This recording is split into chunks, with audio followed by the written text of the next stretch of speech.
Hey guys, Chasta and Baby Huey here for 107.7 The Bone, and we are both so stoked to have in our computers right now Matt and Brad from 3 Days Grace. What's up, boys? How you doing? Doing good. Doing good. How are you? Good. Well, we're obviously here because we're so excited. You guys are opening this big drive-in concert experience with Metallica this coming Saturday. Holy hell, that's a big deal. We're going to get into all the details in a couple minutes on that. But we got to start with, like, how the heck are you? You guys are in Canada. I think you may be having a different experience than we're having in the U.S., but how are you guys holding up in all this craziness? We're doing good. You know, we live 2 hours out of Toronto, so we're out in the middle of nowhere. Our town has 1,300 people in it. That's a good place to be. Yeah. It's nice. Get the hell away from everything else and everyone else, right? I think our county's had one case in like 3 months. So Wow, that's amazing. like a weird little bubble, which we just kind of stay in, which is okay. That's super smart. Wow. Damn, they're lucky. What you guys' opinions of Americans so far? As far as, like, we've been like nonstop getting all these Corona cases. It seems to be going up and down, up and down. So, I mean, for us, we're like, come on, when can this end? So for you guys, it must be just like, what's going on over there? Yeah. Yeah. Well, yeah. It's, you know, in some provinces, it's spiked a lot more than others. But you know, I think that's the same situation down there. Yeah. I understand that you might not want to get into the politics of all that because U.S. is like a political S show right now. So don't even touch it. It's safer. We're just going to come up there. If we could get across the border, we'll come see you guys in Canada. It's much better, I think. So you guys didn't have a whole lot of time. I mean, Metallica called you up and was like, hey, we're going to do a thing. Can you do it this weekend? Like, whoa, how did that whole thing come together? Yeah, we were writing at Neil's house, and we got the call, and we were like, yeah, we're gonna make this happen. So we had a long weekend coming up, which is a 3-day weekend. I think we got in the studio within that 3 days into the studio, and did it 4 days, and it turned out great, and we couldn't be happier to get the call. Wow. Nice. Yeah, that's a big call. Yeah. So you guys, it's already filmed in the can, I'm guessing, right? And it's ready to go for this Saturday. Chas and I, we're both looking forward to it, to go see it in person this Saturday. It's going to be at drive-ins all around the country. So for you guys, do you think this might be the future of concert experience moving forward? I mean, what you guys kind of vision, like, once the pandemic finally dies down, calms down, what do you think the concert industry is going to be like moving forward?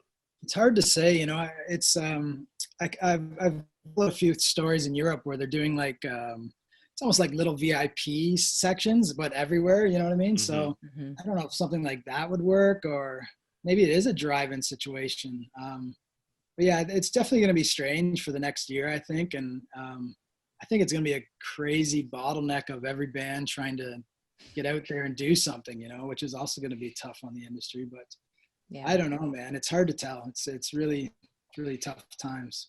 Yeah, it's very strange. Are you guys okay? So you already filmed it. Where did you film it? Where was it?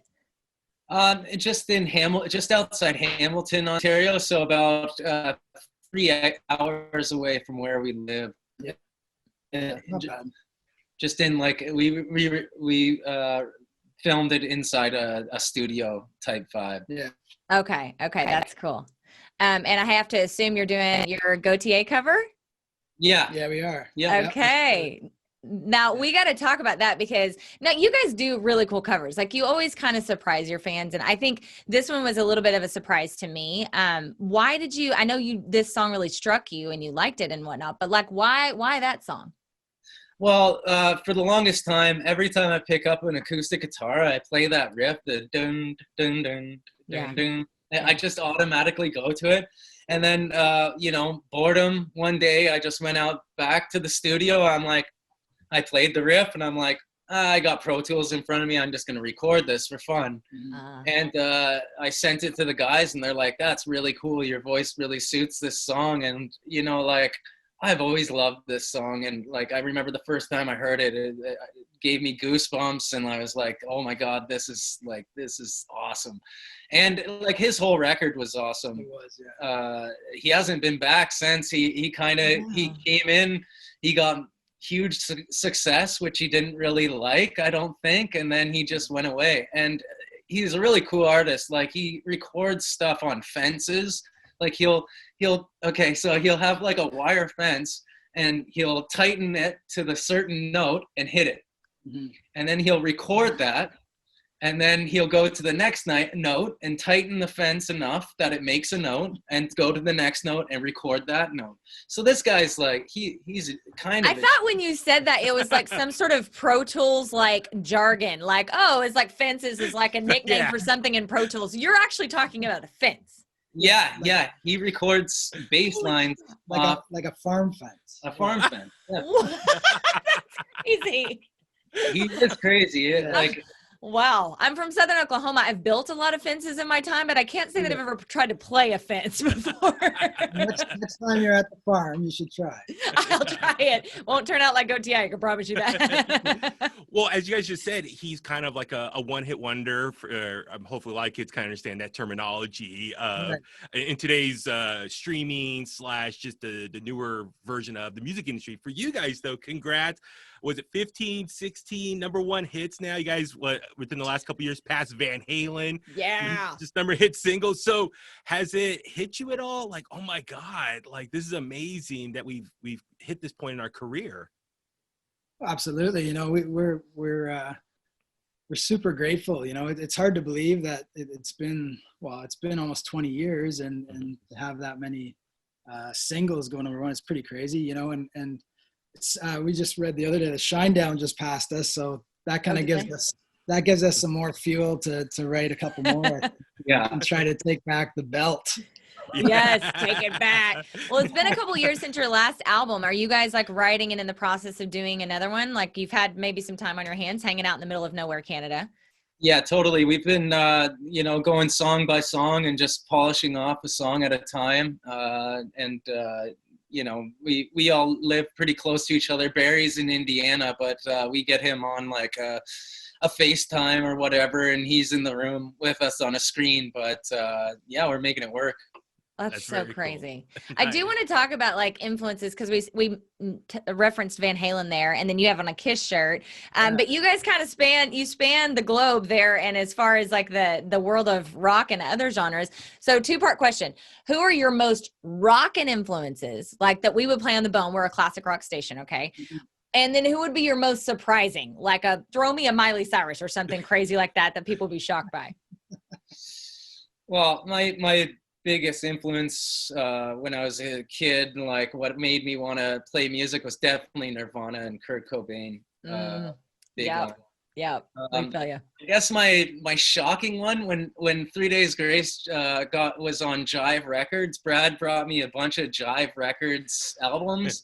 Yeah, and one of them was NSYNC, and I threw it on in the car, and I was always anti-boy band, anti-NSYNC, but I would have been about like 16, 17 by this point when he gave me these CDs. Yeah. And I got into NSYNC for a bit there. I was like, these are actually cool, well done songs, and like I actually like this. Once I got over like my I'm metal, man, I can't listen to it.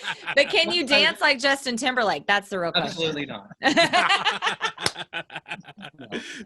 Well, going back to your guys, just the success so far, just all the number one hits and the longevity. And this is kind of a similar question we asked Chevelle. Was it last year, Chasta? Yeah. As far as, I mean, you guys kind of came in towards the end of like that MTV TRL run initially. That's like Chasta and I, our generation. That's our jam. So, and you guys, 3 Day Grace as a band have just been there, like part of the soundtrack of our lives. A lot of people around our age. What's kind of been like the keys of just your longevity and the success in this crazy music industry? I think for us, it's just, just keep moving forward and always creating and just talking. Being in a band's like being married, it is. And it's hard. Sometimes it's hard to keep the relationships tight, but we learned early on that communication is key, and we have our ups and downs, of course, but we're best friends and we're family. And I think that's a huge part of it. And we try to stay humble, and, if anybody gets too big of a head, we knock it down pretty fast. So, yeah, we are pretty, we're small town guys who just like to play around campfires and, burn shit in our backyard. So. My kind of guys right there. Yeah. We still are. So I think that's kind of key for us, Yeah. Speaking of staying humble, do you guys pay attention much to social media? I mean, you guys are active, but I'm talking about, like, do you dig in? Do you read comments? Do you interact with your fans a lot? Do you listen to what they have to say? Or do you try to stay off of it? Because it's a pretty toxic place these days. No, when I first joined the band, I went on and looked at comments, and I really took everything personal, because I never really had that before, where Sure. Haters, I never had that. And now I think that was a big part in 2013 when I joined the band. That was a big fueling thing for me, even though I was fretting about it, and I was like, oh, this guy hates me, or I don't even know who these people are, but they hate me. And some love me, but it fueled me to be better and be a better singer and a better performer. So those haters, thank you. Right? Yeah. It fuels you. So it's not always a negative thing, even though they're saying negative things about you. Take that and let it fuel you and make you better. And you have, since you took over the mic back then, I mean, you really have owned it, and you've done so much with this band, and you guys have been great your whole career, obviously, but it really is amazing. A lot of bands, they go through changes like that, and to change a frontman's a big effing deal. Now, look, I mean, any member of a band is a big deal, but the frontman is that's where everybody's immediately looking. It's a brave moment. And some bands can do it really well and some can't, but you guys have killed it. Oh, thank you so much. Yeah. So I have to reference this. So earlier you guys saying you want to get back the belt from Shinedown. So for me, when I hear that, I'm thinking, oh my God, wrestling right away, making the connection. He's the biggest wrestling nerd ever. Just stand up, show him your shirt. Stand up. So real quick, but Shasta, everyone in the Bay Area knows that my celebrity best friend is Le Champion, Chris Jericho. Oh, yeah. I got the shirt on right now. There he is, a little bit of the bubbly. A little bit of the bubbly. So I know you've been on Talk is Jericho last year. Chris Jericho was doing a live stream, and you guys were happening to be in the same pit stop on the road. Please, I just talked to him. I talked to him yesterday. What? Really? Yeah. What'd you say? Well, he messaged me. He's like, "What's up with this Metallica thing?" And I just told him what was going on. So, we talk every couple of weeks. Okay. He's in the studio working on a Fozzy album with our friend Johnny Andrews, who's a friend of ours from Atlanta. So we keep in touch. And they just did a few shows. They did Sturgis. So I talked to him back when they're just doing that. So we keep in touch. He's a great guy. He really is. Yeah. Awesome. Do you see how giddy Baby Huey's face is? Just look at how giddy he is. Chris Jericho is like everything to him. That's his best friend in his head. Although he and Chris do have a friendship. I'll give you that. I was texting him a couple weeks ago, so I'll text him again and be like, hey, I got this interview here. So. And Chris is over there like, oh God, I got to change my number again. Oh, is that why he changed his number? Yeah, no, exactly. Oh, real quick. Okay, so I had his number a couple years ago. And when he came to the Bay Area, he was trying to get in touch with me, and he couldn't get a hold of me. And then so he just DM'd me on Twitter, and he's like, hey, man, I got a new number. Here it is. I'm like, all right, I'm back in the grades. Yeah. I texted him. I was like, he's not responding. I was telling Chaz he was so stressed out. I was like, does he hate me? Did he block me? But no, he got a new number. So I'm back in the family. Oh my gosh, fanboying out. All right, you guys, we can't keep you too long. We know you have lots of people to talk to today because this is a really big deal that you're promoting, and we're excited about it. But I do have a very important question to ask you. This is a question that Baby Huey and I have always asked our rock stars in all of our interviews we've done for years now, but it definitely seems more important than ever when we're talking about music and how it's changing and evolving and how we can't be together to rock out right now.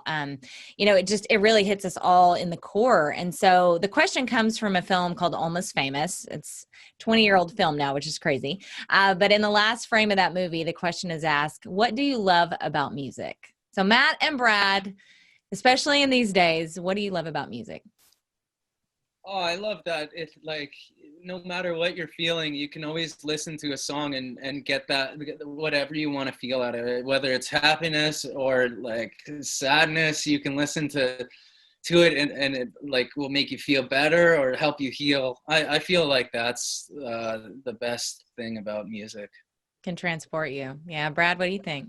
Great. Yeah, I think music is just another form of emotion, and I think, like Matt said, it can make you smile, cry, be angry, and it's there's nothing like it. And for us, it's a high. It's getting up on stage and doing that is a major high. And we're addicted, and we're we love playing live, and I think we'll never stop until we can't do it anymore. That's right. That's why it's so important for people to pay attention to what's happening in the music industry and support it any way that we can, because all across our country, your country, and the globe, it's changing, and it's scary to think about, especially smaller independent venues and smaller bands that are really struggling right now. It's hitting everybody. And so it's just super important for everybody to support music any way we can. So we're so excited for you guys this weekend. This is major. Like, this is huge. Baby Huey and I will be having a picnic in the back of our truck watching you guys. Right. Yeah, so we'll be at the drive-in at the Alameda County Fairgrounds in Pleasanton. Here in the Bay, there are, I think, 4 drive-ins, right? Yeah, and there's tickets over in Concord and Pleasanton. Go to Ticketmaster.com. We'll have all the links up at 1077thebone.com. But yeah, this Saturday, it's a fun day to rock out with 3 Days Grace and Metallica. I'm super excited just to see you guys and just performing in front of us by way of our car. So we're looking forward to it. So thank you. Yeah. Right on. Thank you guys. Thank you guys for taking the time with us today. All right. All right. You be safe out there. Thanks. All right. Will do. You guys stay out in the country.